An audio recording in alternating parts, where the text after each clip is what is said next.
Hello friends, welcome back to this channel. दोस्तों, इस video में हम लोग बात करने जा रहे हैं रिलायंस फ्यूचर डील के बारे में। लेकिन आगे बढ़े उससे पहले आपसे रिक्वेस्ट करना चाहूँगा, अगर आप चैनल को फर्स्ट टाइम देख रहे हैं तो सब्सक्राइब करके बेल आइकन को हिट कर लीजिए। और दूसरी चीज़ कि अगर आप डीमैट अकाउंट ओपन कराना चाहते हैं या आपका कोई दोस्त है जो जानते हैं जिनको, तो आप डिस्क्रिप्शन बॉक्स में एक लिंक है दिया गया है अपस्टॉक में अकाउंट ओपन कराने के लिए, उसको फॉलो कर सकते हैं। दोस्तों, रिलायंस फ्यूचर को लेकर के लेटेस्ट अपडेट में आपको मैंने बताया था कि सुप्रीम कोर्ट के अंदर किशोर बियानी जी ने जो है एक स्पेशल तरीके से अप्रोच किया है, ये बताते हुए कि अगर ये डील नहीं होती है तो इमेजिनरी लॉस हो सकता है। यानी इतना लॉस हो सकता है कि आप इमेजिन भी नहीं कर सकते। और ये मेरा लॉस नहीं है, यानी फ्यूचर ग्रुप का लॉस नहीं है, ये पूरे देश का नुकसान होगा।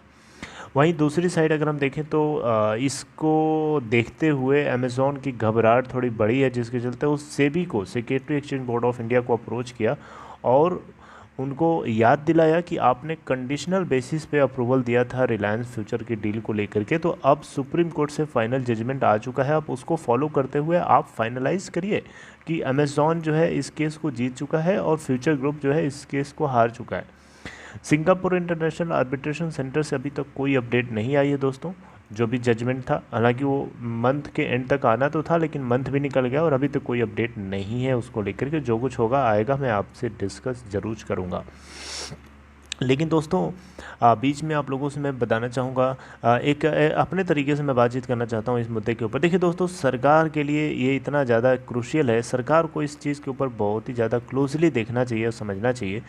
देखिए दोस्तों, अगर आप लोगों में से कुछ लोग क्वेश्चन करेंगे कि सरकार जो है इस तरीके से सोचती है, वो एफडीआई के बारे में बहुत ज़्यादा ध्यान रखती है, ख्याल रखती है, शायद इसीलिए अमेज़ॉन को यहाँ पे जीत दी गई है। या फिर हो सकता है सुप्रीम कोर्ट एफडीआई का काफ़ी चिंता करता है कि एफडीआई फॉरेन डायरेक्ट इन्वेस्टमेंट हमारे देश में बढ़ेगा अगर हम अमेज़ॉन को यहाँ पर रिलीफ देंगे या अमेज़ॉन का फेवर लेंगे। तो दोस्तों, मैं आपसे एक बहुत बड़ा क्वेश्चन करता हूँ, आपको जब इतनी ज़्यादा चिंता है, आपको इतनी ज़्यादा चिंता है एफडीआई की फॉरेन डायरेक्ट इन्वेस्टमेंट की, तो क्या वोडाफोन आइडिया के अंदर झांक के देखिए ना।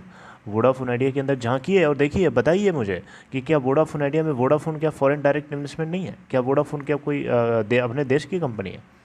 बताइए।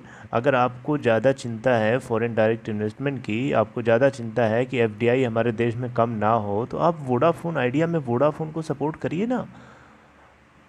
क्यों नहीं वहाँ पे कर रहे हैं? यहाँ पे तो डू और डाई का सवाल है। इस कंपनी के पास तो इतना ज़्यादा कर्जा बढ़ता तेज़ी से जा रहा है, ऊपर से कोरोना वायरस के वजह से जो इम्पैक्ट पड़ा है इनके बिजनेस के ऊपर, उसका अलग से नुकसान हो रहा है।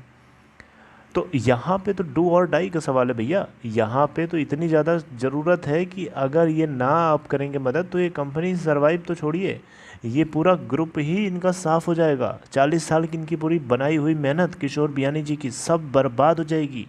सरकारी सिस्टम में बैठे लोगों को इस मेहनत का अंदाज़ा नहीं होता है, because they do not know anything. वो लोग बनाते नहीं हैं, उनको नहीं पता होता, वो रूल करते हैं। वो बस इतना जानते हैं कि कौन सा ऑर्डर देना है, कौन सा नहीं देना है।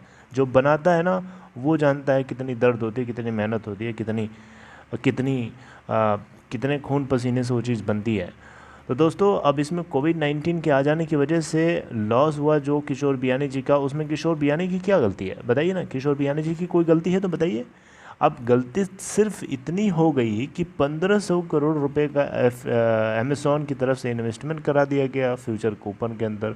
उसको भी कंपटीशन कमीशन ऑफ इंडिया को पूरी तरीके से इंफॉर्मेशन डिस्क्लोज नहीं किया अमेज़ॉन ने।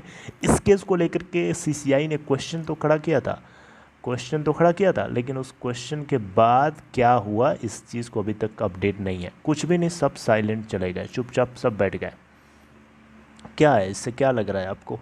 क्या लग रहा है कि सरकार ये डील कर रही है पूरी खेल को, या फिर सुप्रीम कोर्ट न्यूट्रल होकर के जजमेंट दे रहा है? दोस्तों, इसके ऊपर कमेंट करना बड़ा मुश्किल है, बड़ा डिफ़िकल्ट है। मैं कुछ भी यहाँ से अंदाजे से नहीं बोल सकता, लेकिन कुछ भी कहो, कुछ भी बोलिए, मैं हमेशा यही कहूँगा कि किशोर बियानी जी को और उनके ग्रुप को बचाने की पूरी कोशिश करनी चाहिए इस सरकार को और सुप्रीम कोर्ट को, हमारे जुडिशरी सिस्टम को, क्योंकि यह हमारे पूरे इंडिया का सवाल है, पूरे भारत देश का सवाल है, जिसमें बहुत सारी कंपनीज़ हैं, बहुत सारे एम्प्लॉयज़ हैं और जिनके सर्वाइवल का सवाल है। वोडाफोन को सपोर्ट करिए, वोडाफोन आइडिया को सपोर्ट करिए अगर आपको फॉरेन डायरेक्ट इन्वेस्टमेंट्स की इतनी ज़्यादा चिंता है, क्योंकि यहाँ तो 1500 करोड़ रुपए का आपके इंडिया के अंदर अमेज़ॉन ने इन्वेस्टमेंट किया है, वहाँ तो 30-30 बिलियन डॉलर का इन्वेस्टमेंट है वोडाफोन का, वोडाफोन आइडिया कंपनी के अंदर। अगर आपको इतनी चिंता है तो आप वहाँ पे जाके मदद करिए, वहाँ पे सपोर्ट दिखाइए, वहाँ पे हमदर्दी दिखाइए, तब समझ में आएगा, तब हम लोगों को लगेगा कि हाँ हमारी सरकार एफडीआई की बहुत ज़्यादा रिस्पेक्ट कर रही है, काफ़ी चिंता कर रही है।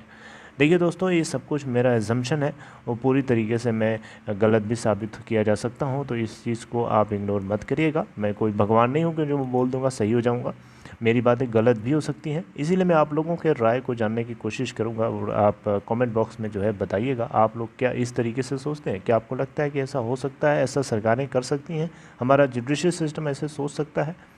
Let me know in comment box. और मीनवाइल अगर कोई अपडेट आती है सिंगापुर के आर्बिट्रेशन सेंटर से इस खबर को लेकर के, तो मैं आपसे डिस्कस करूंगा। वैसे मैं उम्मीद करता हूं कि सिंगापुर की तरफ से जो न्यूज़ आए, जो अपडेट आए, वो फ्यूचर ग्रुप के फेवर में आ जाए। काश ऐसा हो जाए, सब कुछ पासा ही पलट जाएगा। चलिए आगे कुछ और बातचीत करेंगे, तब तक अपना ख्याल रखिए, टेक केयर।